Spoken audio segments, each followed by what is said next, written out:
Changing room میں کپڑے بدل رہا تھا تو وہاں گورے بھی کپڑے بدل رہے تھے، یعنی بالکل ہی بدل رہے تھے۔ یہاں اوورسیز پاکستانی ہو نا، تم لوگ سارے ہماری سیاست میں ایسے حصہ لیتے ہو جیسے سیاستدان بھی نہیں لیتے۔ 91 میں میرا نکاح ہوا تھا، 91 میں احرام باندھ کے حضرت نے بلا لیا کہ بھی تیرا نکاح ہے، اب یہاں نکاح ہونے لگے اور ساری مکس گیدرنگ، پھر کہتے دعا کریں اللہ اس نکاح میں خیر ڈالے۔ الحمدللہ الذی ہدانا الی صراط مستقیم، اللہم صلی علی محمد وعلی آلہ واصحابہ وامتہ اجمعین، اما بعد فاعوذ باللہ من الشیطان الرجیم، بسم اللہ الرحمن الرحیم۔ یا ایہا الذین آمنوا اتقوا اللہ وکونوا مع الصادقین، صدق اللہ العظیم۔ اللہم صلی وسلم علی سیدنا محمد۔ قابل احترام دوستوں، میرے بزرگوں اور بھائیوں، برخورداروں اور معزز مستورات، انسان کو اللہ تعالیٰ نے اس طرح بنایا ہے کہ اس کو پہلے اپنی کوئی منزل تعین کرنی پڑتی ہے کہ میں نے جانا کہاں ہے۔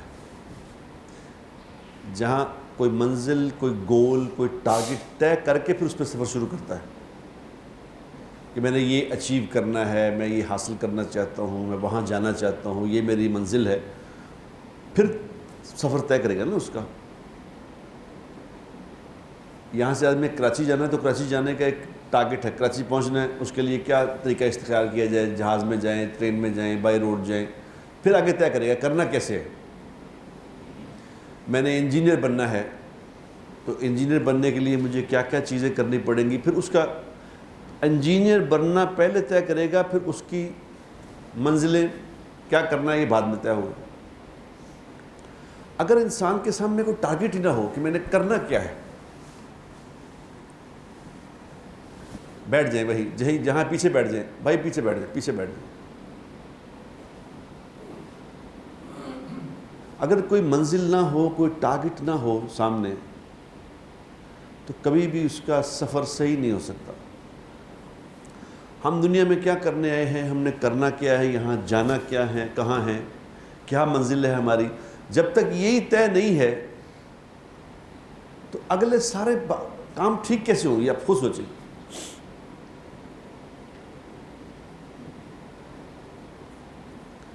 ہمارا ٹارگٹ تو یہ ہے کہ ہم موت کی تیاری کر رہے ہیں، آخر کی تیاری کر رہے ہیں، لیکن ہمارے سارا فوکس دنیا پہ ہے، اس کو کیسے صحیح کرنا ہے۔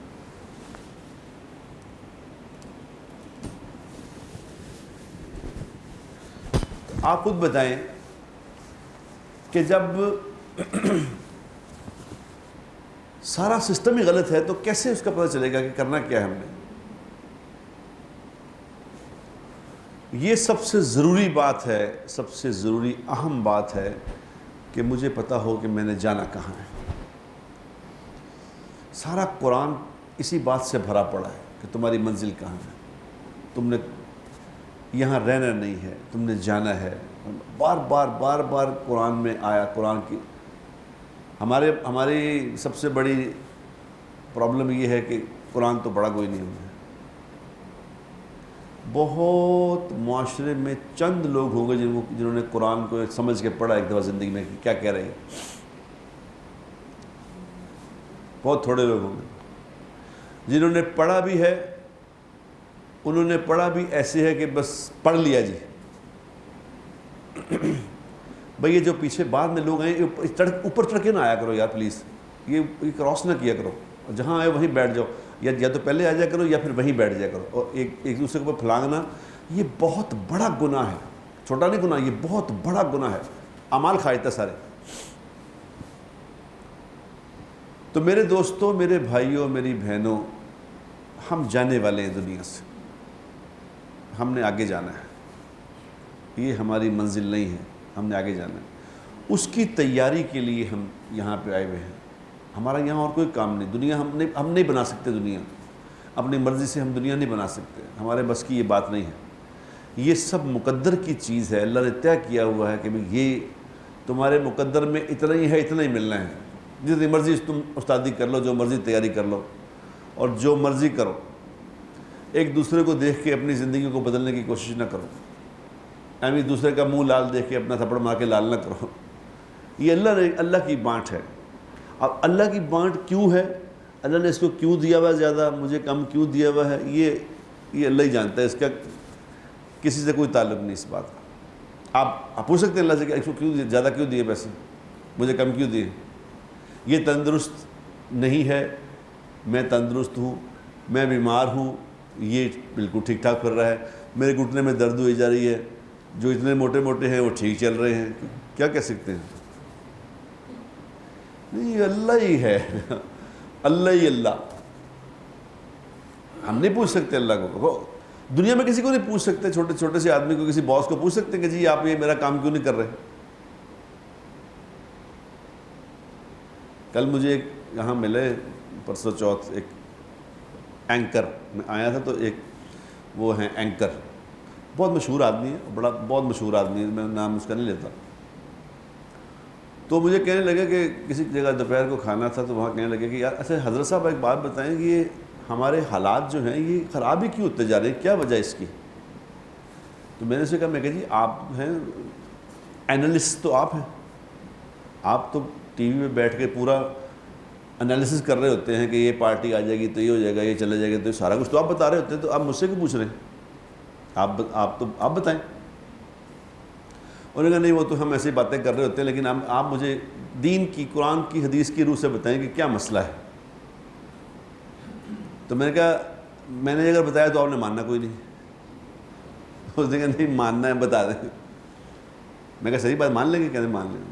میں کہا ایک بات پہلے آپ جواب دیں, اللہ کوئی ہے, کوئی اللہ کوئی ہے ذات. کہتے ہیں جی اللہ تو ہے. میں کہا وہ مالک اور خالق بھی ہے, وہ ہے. میں کہا رازق بھی وہی ہے. تو میں کہا پھر یہی آپ کے سوال کا جواب ہے, جب مالک بھی وہ ہے, خالق بھی وہ ہے, رازق بھی وہ ہے, تو پھر آپ کی بات چلے گی یا اس کی چلے گی. سمپل سا فارمولہ ہے, جو مالک ہوتا ہے اسی کی ہی چلتی ہے. یہ شیپس کا جو مالک ہے, یہاں پہ جو لوگ کام کرتے ہیں, ان کی چلے گی یا ان کی چلے گی. یہ سمپل سی, اتنی موٹی بات نہیں سمجھ آ رہی. اب ہمارا کیا چکر ہے, ہم لوگ یہ سوال کرتے ہیں, لوگ مجھ سے یہ سوال کرتے ہیں کہ یار اے بھی پڑھنے پہ ہیں, تسی اے بھی دعا دسی ہے, وہ بھی دعا, یہ بھی کر رہے ہیں, کہ ہو کیوں نہیں رہا مسئلہ کیوں نہیں حل ہو رہا. لیکن کرتے کیا ہیں, کر ہم یہ رہے ہیں کہ آدھی اللہ کی مان رہے ہیں, آدھی اپنی کر رہے ہیں.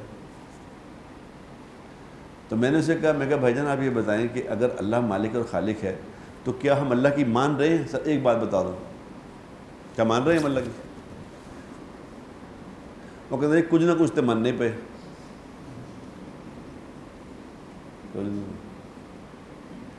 کہ اللہ کا اس پہ وعدہ نہیں ہے. اللہ کا وعدہ ہے ادخلوا فی السلم کافہ, کہ پورے کے پورے دین میں آ جاؤ تو تمہارا مسئلہ حل ہوگا, ورنہ تمہارا مسئلہ حل نہیں ہوگا. اور ہمارا مسئلہ کیا ہے, ہم دیکھتے ہیں کافروں کو, غیر مسلموں کی زندگی دیکھتے ہیں کہ وہ تو یار اللہ نے بھی نہیں مانتے, وہ تو سارے گناہ بھی کر دینے, وہ بہترین زندگی گزار رہے ہیں, ہم کیوں.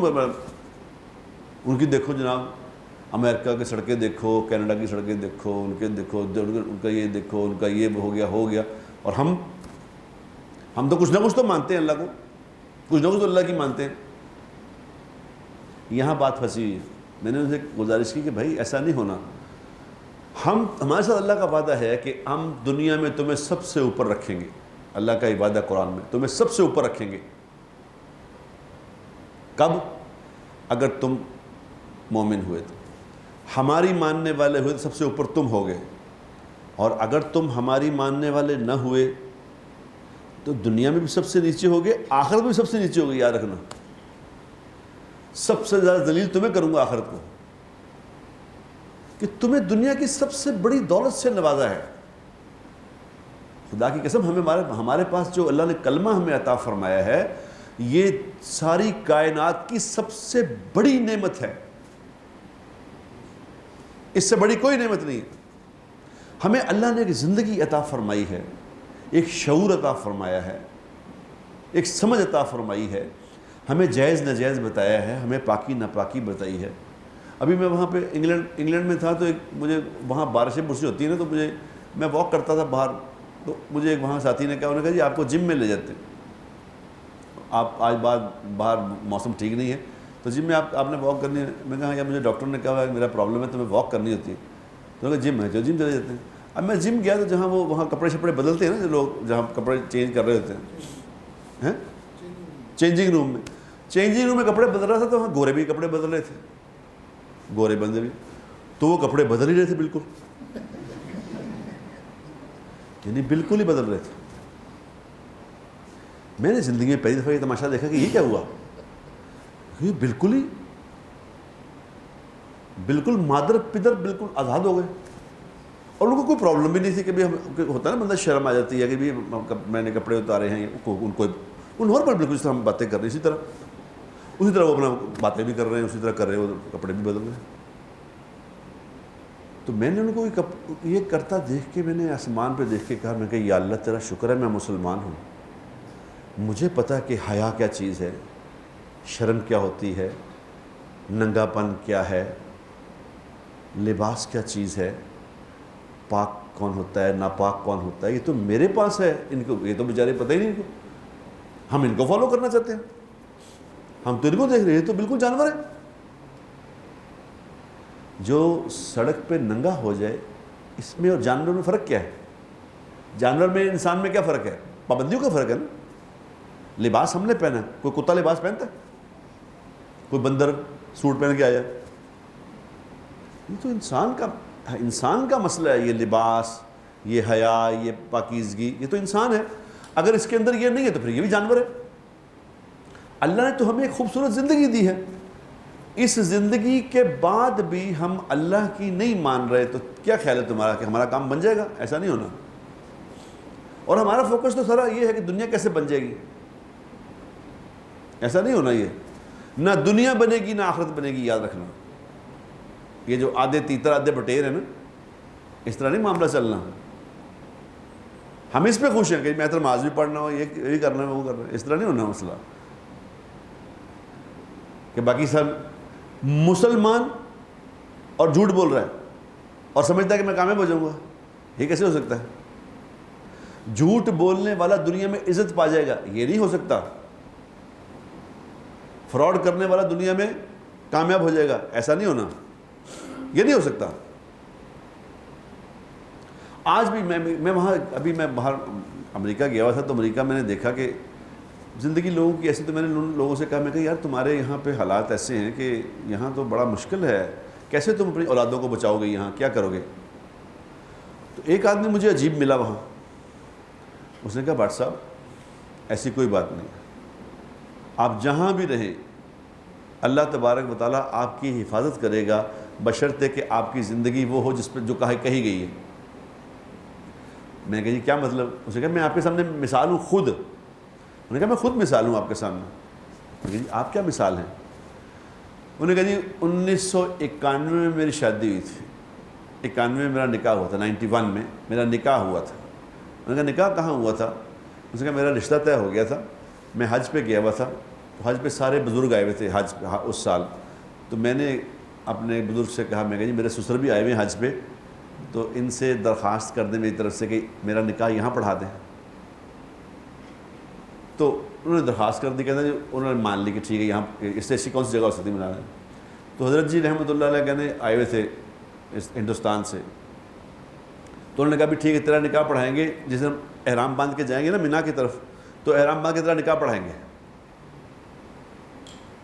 تو انہوں نے کہا جی احرام باندھ کے حضرت نے بلا لیا کہ بھی تیرا نکاح ہے, اور کہیں میرے نکاح میں باراتی کون تھے؟ میرے نکاح میں باراتی تھے بھائی عبد الوہاب صاحب رحمۃ اللہ علیہ, مولانا سعید احمد خان صاحب رحمۃ اللہ علیہ, مفتی زین العابدین صاحب رحمۃ اللہ علیہ, مولانا عمر پالن پوری صاحب رحمۃ اللہ علیہ. یہ سارے میرے باراتی تھے, اور مینا اور اپنا حرم کے باہر وہاں نکاح ہوا, اور وہاں نکاح ہوا بیٹھ کے مسجد میں, حرم کی مسجد میں نکاح ہوا, اور نکاح کر کے سب نے احرام باندھے ہوئے تھے, سیدھے ہم مینا کی طرف چلے گئے. اب سنت کے مطابق نکاح ہوا, میں حج کے بعد کہتا ہے میں واپس چلا گیا ہندوستان, تو ہندوستان میں جا کے ولیمہ ہوا, ہندوستان میں نے ولیمہ کیا, رخصتی ہوگی وہاں ولیمہ کیا. تو جس دن کہتا میں نے ولیمہ کیا بھائی نعیم بٹ صاحب, اس دن رات کو ولیمے کی رات کو جب میں سو رہا تھا تو مجھے خواب میں حضور اکرم صلی اللہ علیہ وسلم کی زیارت ہوئی. مجھے ایسا لگا کہ جیسے میرا ولیمہ ہو رہا ہے اور حضور بھی تشریف لائے ولیمے میں, اور حضور کے ساتھ بہت سارے صحابہ ہیں. 2 کو تو میں نے پہچان لیا, ابوبکر صدیق اور عبد الرحمن بن عوف رضی اللہ تعالیٰ عنہ. نے کہا کہ یہ ابوبکر صدیق ہے, یہ عبد الرحمن ہے. ان کو 2 کو پہچان لیا, باقی بہت سارے تھے جن کا مجھے نہیں پتا کون ہے. تو کہنے لگے کہ وہ میں دیکھ رہا ہوں حضور خود فرما رہے ہیں بھائی کھاتے جاؤ اور چلتے جاؤ, کھاتے جاؤ اور چلتے جاؤ. تو کہہ رہا میں نے ایک دم میں نے کہا میرے ولیمے پہ حضور تشریف لائے. تو کہہ رہے ہیں آپ خود سوچیں کہ مجھے کیا خوشی ہو سکتی تھی. تو مجھے خواب میں پتہ چلا کہ جو سنت کے مطابق نکاح کیے جائیں گے وہاں حضور خود تشریف لاتے ہیں. تو کہتا ہے میں فوراً ہی یہاں امریکہ شفٹ ہو گیا شادی کے فوراً ہی بعد. تو شکاگو میں رہتا تھا وہ, شکاگو میں مجھے ملا. انہوں نے کہا میں یہاں آ گیا, میرے 6 بچے شکاگو میں ہی پیدا ہوئے ہیں. 6 بچے, 3 بیٹیاں ہیں 3 بیٹے ہیں, اور 6 کے 6 عالم اور حافظ ہیں شکاگو میں رہ کے. شکاگو میں ہی پیدا ہوئے, یہی بڑے ہوئے ہیں, یہی وہ انگریزی بولتے ہیں, انگریزی والے ہیں, لیکن سب عالم اور حافظ, اور سب اللہ کے فضل سے ان کے آگے بچے بھی حافظ بن رہے ہیں. ان کی زندگیاں بھی ساری دین کے مطابق ہیں. ان کا کچھ نہیں بگاڑ سکا پورا امریکہ مل کے ان کا. کہ یہ میرا اس نے مجھے کہا کہ آپ بات کرتے ہیں تو میری زندگی سنائیے گا لوگوں کو, بتائیے گا کہ یہ سنت پہ عمل کرنے سے اللہ یہ کرتے ہیں. اب ہمارے نکاح کیسے ہو رہے ہیں, ہم پتہ نہیں کیا کس طرح دعا منگا رہے ہوتے ہیں. میں آتے ہی میں نے یہاں ایک نکاح پڑھایا تو انہوں نے کہا کہ جی ہمارا نکاح پڑھا دیں جی. میں جس دن آیا تھا اس نے کہا جی کل ہمارا نکاح, مجھے پچھلے مہینے سے کہا ہوا تھا کہ آپ نے اس دن آیا نکاح ہے. اب یہاں نکاح ہونے لگے ہیں, وہ بیچ میں ایک پھول سے لاتے ہیں, ایک طرف لڑکی بیٹھتی ہے ایک لڑکا بیٹھتا ہے, مولوی صاحب نکاح پڑھا رہے ہیں, اور ساری مکس گیدرنگ. پھر کہتے دعا کریں اللہ اس نکاح میں خیر ڈالے. اور وہ نکاح پڑھانے والے بھی کہہ رہے ہوتے ہیں یا اللہ اس شادی میں خیر ڈال, اس کو ایسے جیسے آپا فاطمہ رضی اللہ تعالی عنہا اور جیسے حضرت علی رضی اللہ تعالیٰ کے اندر محبت بتائی تھی ویسی محبت اس پہ ڈال دے, جیسے عائشہ میں ڈالی تھی, حضور اکرم صلی اللہ علیہ وسلم میں ڈالی تھی, ایسی محبت ڈال. کوئی دعا مانگ رہے تھے آمین آمین, چلو اس سے ہوگی محبت. وہ 2-3 مہینے بعد فارغ ہو جاتا کام. جب تم چھوڑ ہی گئے ہو, یہ کہاں, یہ کس کی سنت ہے بتاؤ یہ نکاح کرنا؟ مجھے کوئی سمجھائے یہ کیا ہے؟ یہ تو ہندوؤں کی سنت ہے. اور حضور اکرم صلی اللہ علیہ وسلم فرما رہے ہیں کہ جو جس جیسی زندگی بنائے گا, جس جیسی زندگی بنائے گا اس کا حشر اسی کے ساتھ ہوگا. یہ میں نہیں کہہ رہا.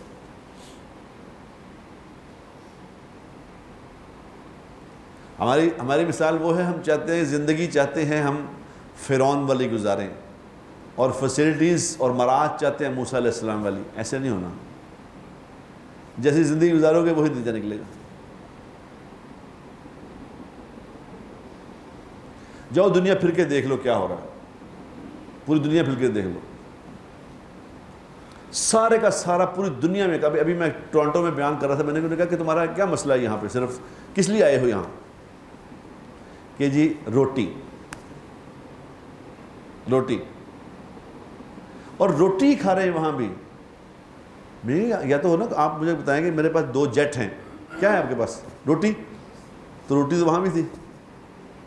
روٹی ڈھونڈتے ڈھونڈتے کہاں چلے گئے. اللہ اور اللہ کے رسول کی بات نہیں مانی. کیسی عجیب بات ہے.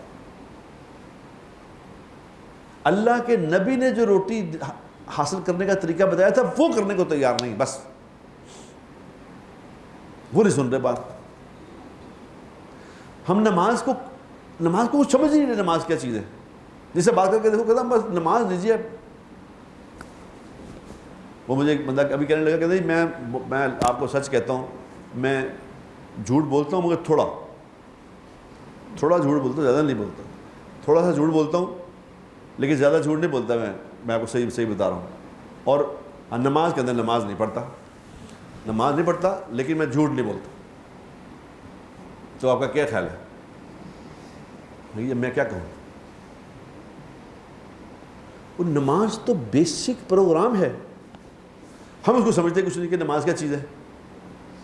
نماز پہ ہماری ساری گیم نماز پہ ہے، ساری گیم نماز پہ ہے، سارا دین ہی نماز ہے سمجھ لو، اور ہمارے نزدیک نماز کوئی بات ہی نہیں ہے۔ کیا بتائیں؟ بتاؤ، نماز پڑھے بغیر ہم مسئلہ، میں نے اسے کہا، میں ایک سچی بات بتاؤں آپ کو حضرت، میں کہا جی ہم چاہتے یہ ہیں کسی طرح نعوذ باللہ حضور اکرم صلی اللہ علیہ وسلم کی بات غلط ثابت ہو جائے، ہم پوری کوشش میں لگے ہیں۔ کہتا جی نہیں ہم تو کوئی نہیں کر رہے ہیں، حضور اکرم جس میں حضور اکرم صلی اللہ علیہ وسلم ہلاکت بتا رہے ہیں، ہم وہ کام کر کے اس میں کامیابی ڈھونڈنا چاہتے ہیں کہ حضور فرما رہے ہیں کوئی دین نہیں اس کا جس کا عہد نہیں، اس کا کوئی دین نہیں، جس کے اندر امانت نہیں، اس کے اندر کوئی ایمان نہیں۔ اب ہم یہ سارے غلط کام کر کے تو اس میں کامیابی ڈھونڈ رہے ہیں۔ دنیا میں اللہ تبارک و تعالیٰ نے اپنا فضل فرمایا ہے، ہمیں زندگی دی ہے، یہ زندگی میرے دوستو نصیب سے ملی ہے، ہمیں مسلمان نے نصیب سے، خدا کی قسم بڑی اللہ نے کرم کیا۔ میں ابھی پھر کے بتا رہا ہوں کیونکہ کچھ نہیں ہے دنیا میں، کچھ نہیں۔ ابھی میں 3 ملکوں سے پھر کے آیا ہوں، ابھی 3 ملکوں جماعتوں میں گیا تھا، کینیڈا، امریکہ، UK، یہ 3 بڑے جن کو سمجھتے ہیں کہ یہ سارے دنیا کے سب سے بڑے ملک ہیں، تینوں میں ابھی 1.5 مہینہ لگا کے آیا ہوں۔ کچھ بھی نہیں، کچھ نہیں، باخدا سب دھوکے میں پڑے، سب دھوکے میں پڑے۔ لیکن خوش نصیبی میں نے دیکھی ایک بچے میں، وہاں اس پہ مجھے بڑا رشک آیا اس بچے پہ دیکھ کے۔ میں ایک مدرسہ، وہاں پہ مشیگن میں ایک مدرسہ ہے، مدرسہ کم سکول بھی ہے، مدرسہ بھی ہے، وہ بڑا 5 سٹار سکول اور 5 سٹار مدرسہ، اتنا خوبصورت مدرسہ میں نے پہلے نہیں دیکھا کوئی، اتنا پیارا مدرسہ۔ تو وہاں میں اس مدرسے کو وزٹ کیا، تو وہ جو مدرسے کا جو آنر تھا اس نے مجھے بچے دکھائے، ایک بچہ اس نے ملایا مجھے، اس بچے کا نام تھا عبداللہ۔ اس نے کہا جی اس سے ملیں، تو بچہ تھا کچھ 15-16 سال کا تھا، تو اسے کہا اس سے ذرا ملیں۔ تو میں ملا اس سے، میں کہا اس کے کیا فضائل ہیں اس بچے کے جو اس سے ملا رہے ہو کہ اس سے ملیں، اچھی طرح ملیں۔ اس نے کہا میں بعد میں بتاتا ہوں کہ بچے کے فضائل کیا ہیں۔ میں نے کہا کیا؟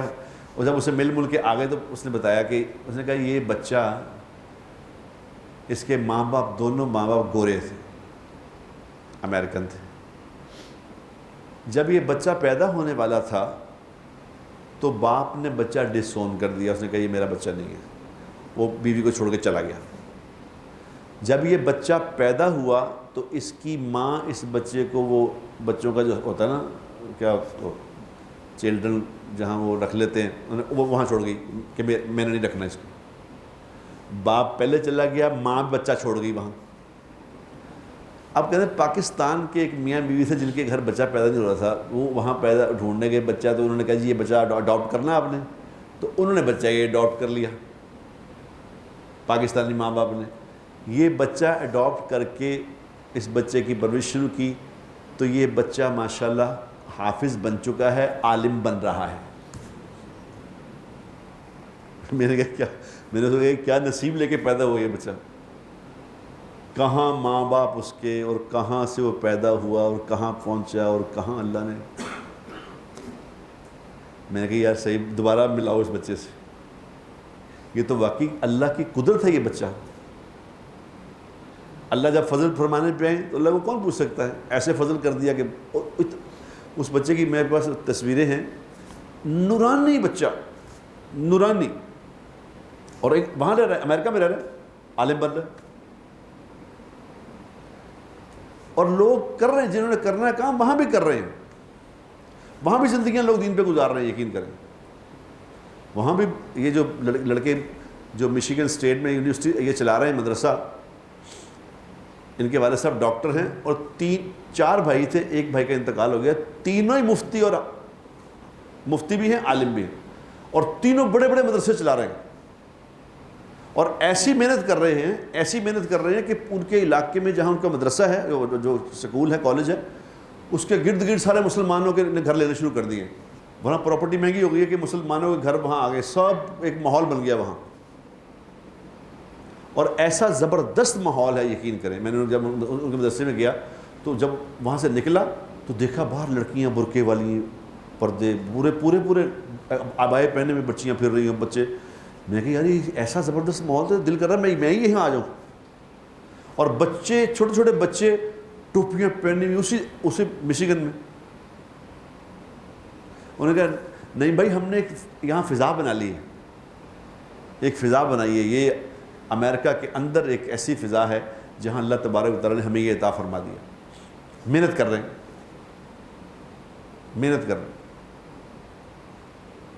لیکن جو محنت نہیں کرے گا وہ وہاں رہ کے بھی یہاں رہ کے بھی ایک ہی بات ہے.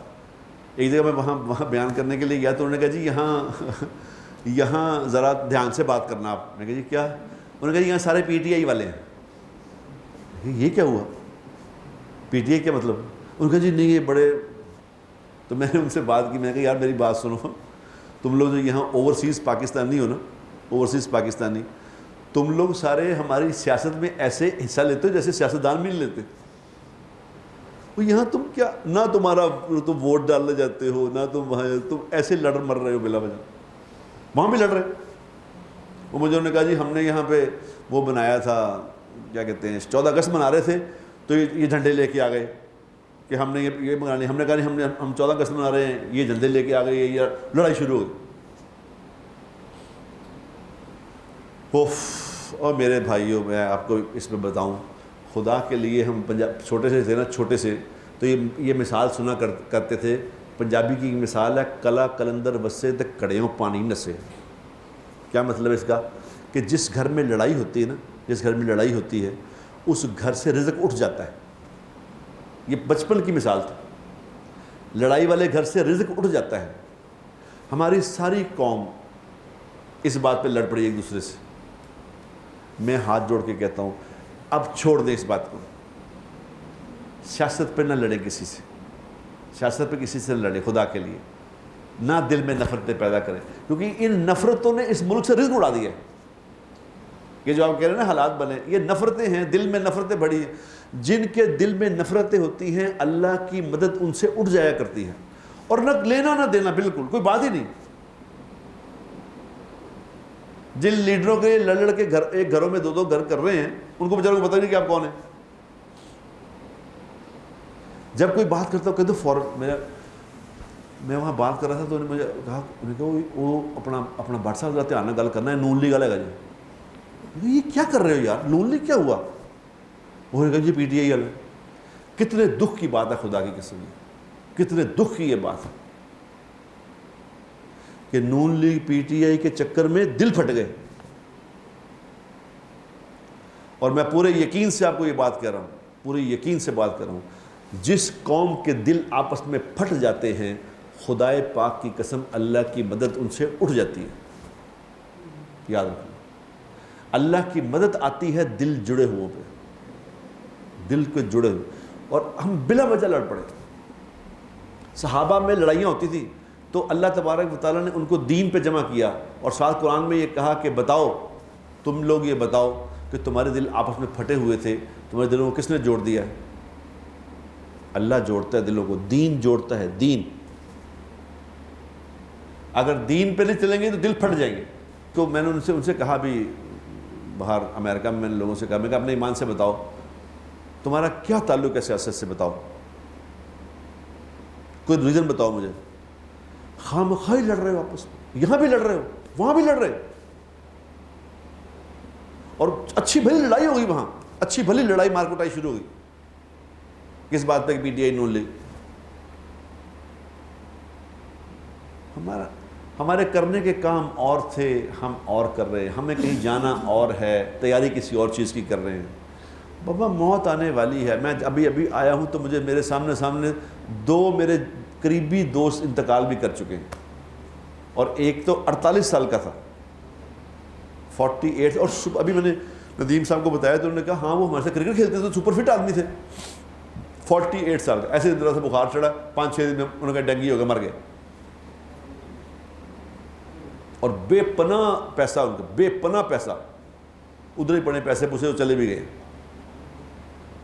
کل ایک ابھی جنازہ پڑھ کے آئے ہیں، وہ عبداللہ سنبل صاحب ہوتے تھے رحمۃ اللہ علیہ، یہاں کمشنر بھی ہوتے تھے، اب آج کل سیکٹری داخلہ تھے، چیف سیکٹری بھی رہے یہاں پہ. آج کل وہ حاضر سیکٹری داخلہ تھے، 53-54 سال کے تھے، وہ مر گئے. سب سے چھوٹا افسر تھا 22 گریڈ کا، یوں گیا. ہم جانے والے ہیں یار، کیا کر رہے ہیں؟ ہمیں کرنا کچھ اور ہے، ہم کر کچھ اور رہے ہیں، بات کیا کریں؟ وہ تو موت کی تیاری. آج مجھے موت آ گئی تو بتاؤ، کوئی پوچھے گا کہ ہاں جی بتاؤ جی آپ پی ٹی آئی تھی کہ نون لیگ تھا، کیا قبر میں پوچھے گے؟ ہم بتائیں کس چیز کی تیاری کر رہے ہیں؟ لڑ کے آپس میں پتہ نہیں کس بات پہ لڑ رہے ہیں، نکالنا کیا ہے اس میں سے، بات کیا ہے. ہم نے سب کچھ تباہ، اپنے ہاتھوں سے تباہ کر دیا سب کچھ. اس لیے بھائی میں آپ کو آج کچھ بات اور کرنی تھی، لیکن بات کچھ اور شروع ہو گئی. میں آپ سے گزارش کرتا ہوں کہ ایک تو اپنے دل صاف کر لیں ایک دوسرے سے بلا وجہ. جس نے کسی سے دل میں کوئی بغض رکھا ہے ان کو اللہ واسطے اس کو معاف کر دیں کہ جی معاف کیا، انہوں نے کہا مجھے بھی معاف کر دیں، آپ آپس میں صلح کر لیں. انشاءاللہ تعالیٰ اللہ کی جو ناراضگی آئی ہوئی ہے نا، یہ اللہ کی ناراضگی واپس ہو جائے گی. میں آپ کو یقین سے کہتا ہوں، صرف صلح کر لیں ایک دوسرے سے. گھروں میں دوست احباب سے، اچھے بھلے دوست لڑ پڑے، آپ نہیں لڑے. ان باتوں کو چھوڑ دیں، ہم آخرت کی تیاری کریں، اللہ کی بات ماننے، اللہ کی بات کریں. اللہ ہمارے لیے کافی ہے بات کرنے کے لیے، صحابہ کافی ہیں بات کرنے کے لیے. سیاستدانوں کا کیا ہے؟ ان کا تو پیشہ ہے. اللہ کی بات کریں، اللہ کے رسول کی بات کریں، ایک دوسرے سے محبت پیدا کریں، اور کوشش کریں کہ اپنی زندگی میں نماز کو مضبوط کر لیں خدا کے لیے، اور لوگوں کو بھی اس بات پہ تیار کریں کہ اللہ کا واسطہ نماز نہ پڑھ کے ہم اللہ کی ناراضگی کو آوازیں دے رہے ہیں. تو اس کی کوشش کریں گے انشاءاللہ. اللہ مجھے بھی اور آپ کو اس کی عمل کی توفیق عطا فرمائے. وآخر دعوانا